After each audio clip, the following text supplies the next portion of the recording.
Sounds beating. Hey, Sidney, can I get some water? Let me. Do I have some on the counter right there? There should be a new bottle. Big bottle? That's fine. Will that mess up your video? No, I don't care. But, Okay, Looks like cool. it's recording. Awesome. All right. Cool. Why am I the one who's embarrassed now? Huh? I'm the one who's embarrassed. why? I don't know. Ask about my private life? Yeah. Honey, it ain't private. Yeah. I don't care. It's a good thing, you know. My name is Phyllis Kiesler.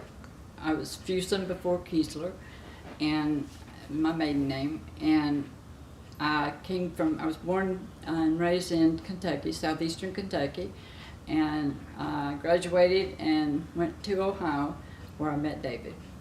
And who is David? David was my husband, and he passed away in 2003.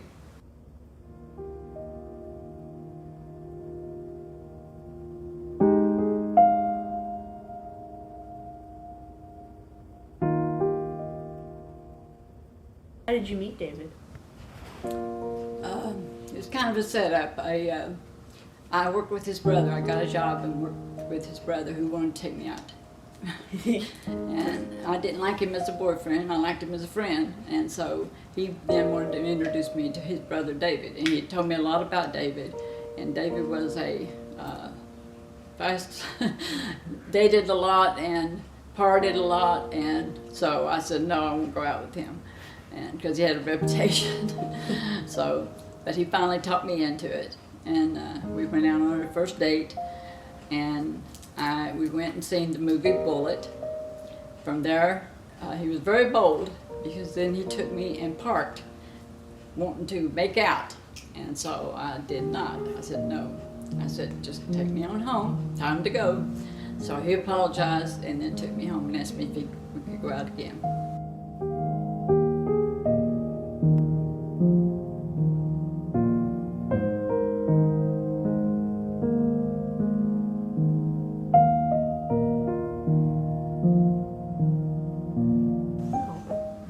What's your favorite memory of David? It can be from early, old, all that. Probably, I had went back to Kentucky. My mom was sick, and I went back to take care of her for 6 weeks. And I got a letter every day from David, every single day. And when I went back home, I knew that he was the one. What's the funniest memory you have of David? Oh gosh. Probably us trying to learn how to dance together. We took dance lessons, and because we was going to be in a wedding, and we knew we had to dance. And I knew some dancing, he knew some, but nothing compared to what we need to learn. So we went for dance lessons, and it ended up mostly him with the teacher and me with somebody else who was trying to teach me. But we ended up doing pretty good.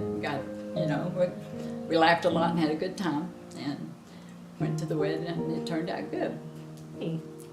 All right. Okay, this was a picture of David. Melissa turned 1 year old, and it was Father's Day, and so me and her went shopping and bought him a recliner. And he was surprised. He didn't know he was getting it. And come home, and that's why he's got a smile on his face. He's got him a recliner. This one, we went to, I think it was Jog Lake, and it was one of the hottest days that we could have ever went up there. And it was so hot, we walked so much. And I went to take Melissa and do something with her, ride a ride, and I come back and found him stretched out on the table, trying to get cooled off and take a nap.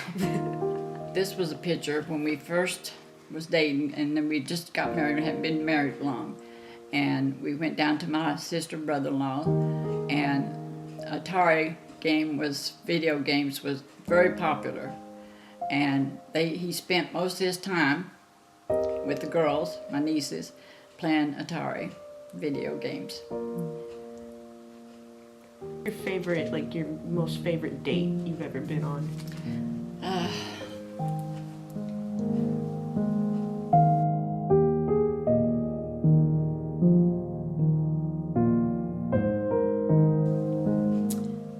we went, he was going to school, he was going to college and working full time. And so he didn't have much time and didn't really have a lot of money to spend, but he would lavish me with gifts and stuff when I knew he really didn't have the extra money. But he decided he wanted to take me on a special date. So he told me he wore a very nice dress and all this kind of stuff. And so I did. And so he drove and he went into this park.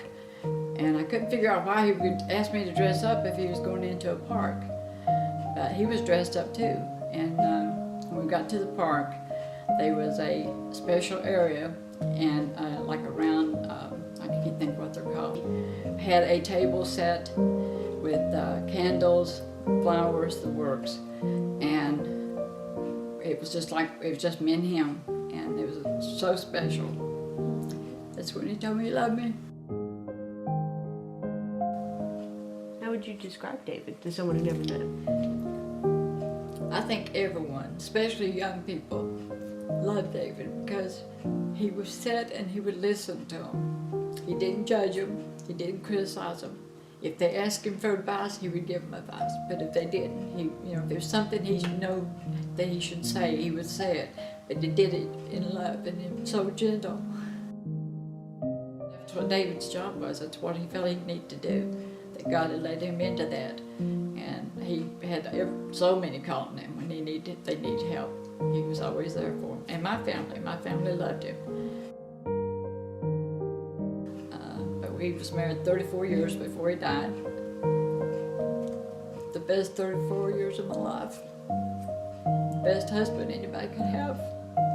He treated me like I was a queen. And I knew nobody ever would be able to match that. When people ask me, let me fix you up with somebody else, and I'd say no. And I said, because I could never meet anybody that would be any better or could match him. And I said I would always be comparing somebody. So I said, I'm not going to marry again. So I didn't marry. But the best time of my life was when I was a married lady. The best.